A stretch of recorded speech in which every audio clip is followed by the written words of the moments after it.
Jāņa brīvdienas pagājušas. Esam pulcējušies atkal Agenskalnā šajā saulainajā un stipri siltajā vasaras vakarā. Šoreiz ar franču automašīnām un ieturot šī gada tradīcijas arī ar vienu motociklu.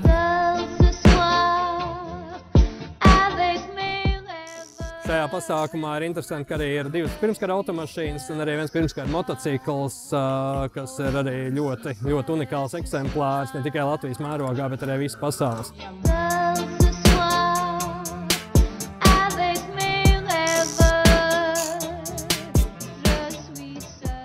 Francijas auto izceļas ar to, ka viņi nav tik utilitāri, varbūt, kā citas automašīnas, un tur kaut kas ir parasti eksperimentēts, kaut kas ir domāts baudai. Līdz ar to tur ir kaut kādi pārsteigumi, kaut kādi knifiņi, kas ir interesanti. Ja? Nu, kā teikt, franču šarms, smaržas un vīns, un tas kaut kas arī tur aiziet tajos automobīļos.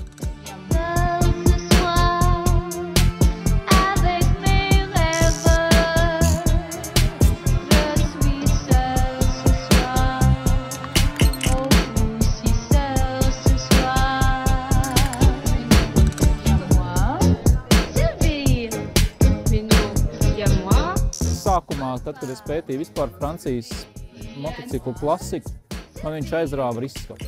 Ar netipisku izskatu, netipisks dizains. Tur viss ir izdomāts līdz tādam pēdējiem sīkumiņam. Vītnītes, rieviņas, tur viss ir tā, ka tu tā skaties un priecājies, ka tas ir tāds viens kopējs mākslas darbs. Jā, tas nav motocikls, ar ko mēs braucam, tā ir māksla. Un man izdevās pie viņa tikt. Prieks, ka tāds ir Latvijā. Il y a moi, Françoise. Et il y a moi.